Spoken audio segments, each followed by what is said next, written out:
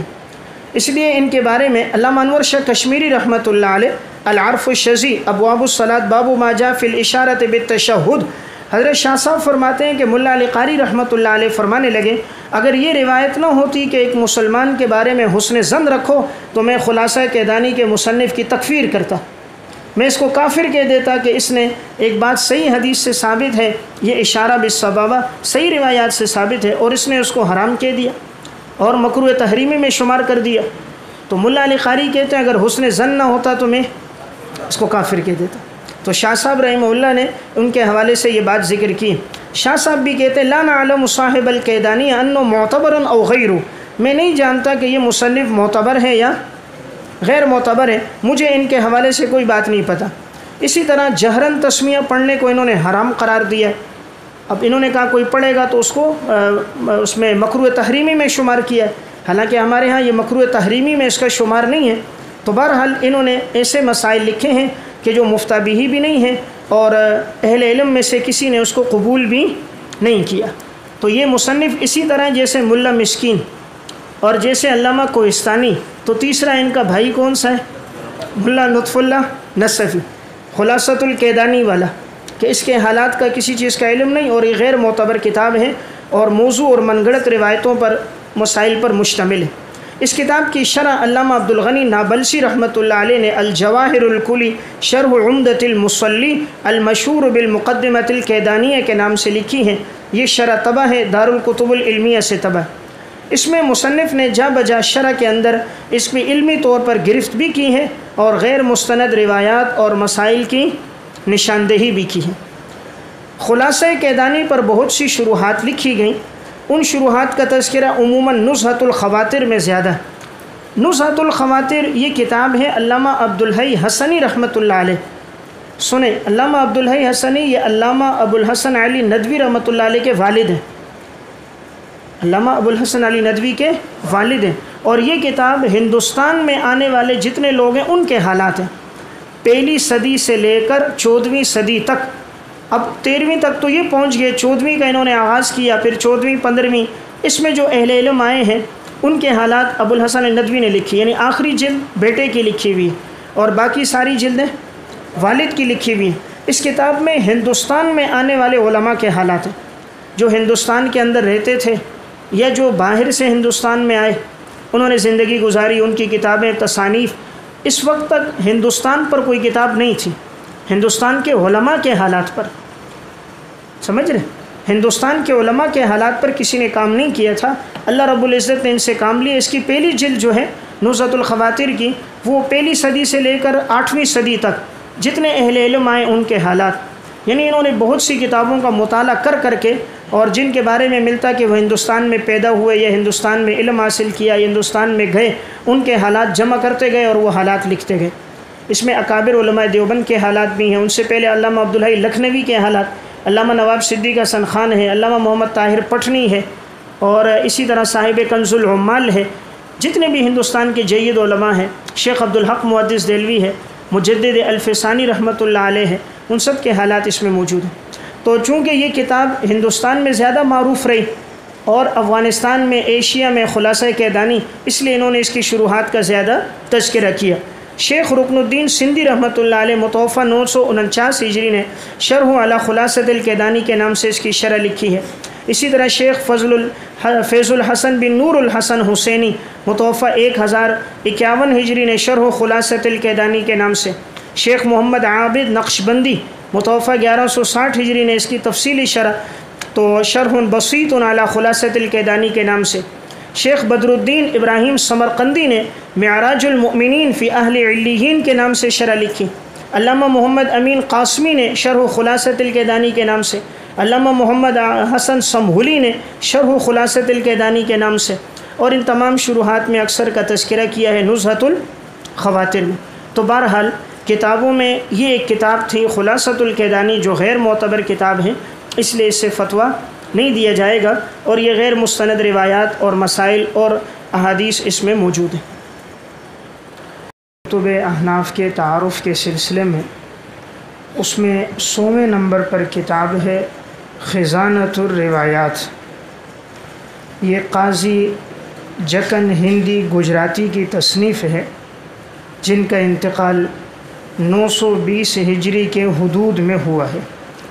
یہ بھی ان مصنفین میں سے ہیں جن کے حالات کا کوئی علم نہیں ہے، معلوم نہیں ہے کس درجے کے انسان ہیں، ان کے اساتذہ کون ہیں، ان کے تلامذہ کون ہیں، تو ان کی سوانح کتابوں میں نہیں ملتی۔ یہ اسی طرح ہے جس طرح کہ ان سے پہلے بھی 2 اہل علم کا تذکرہ ہوا، ایک علامہ کوہستانی رحمہ اللہ اور ایک ملا مسکین رحمۃ اللہ علیہ، تو ان کے ساتھ یہ ایک تیسرے ہیں قاضی جکن ہندی رحمۃ اللہ علیہ، اور ایک کا تذکرہ گزشتہ سبق میں ہوا تھا خلاصۃ الکیدانی کے جو مصنف ہیں یعنی ملا نطف اللہ نصفی رحمۃ اللہ علیہ۔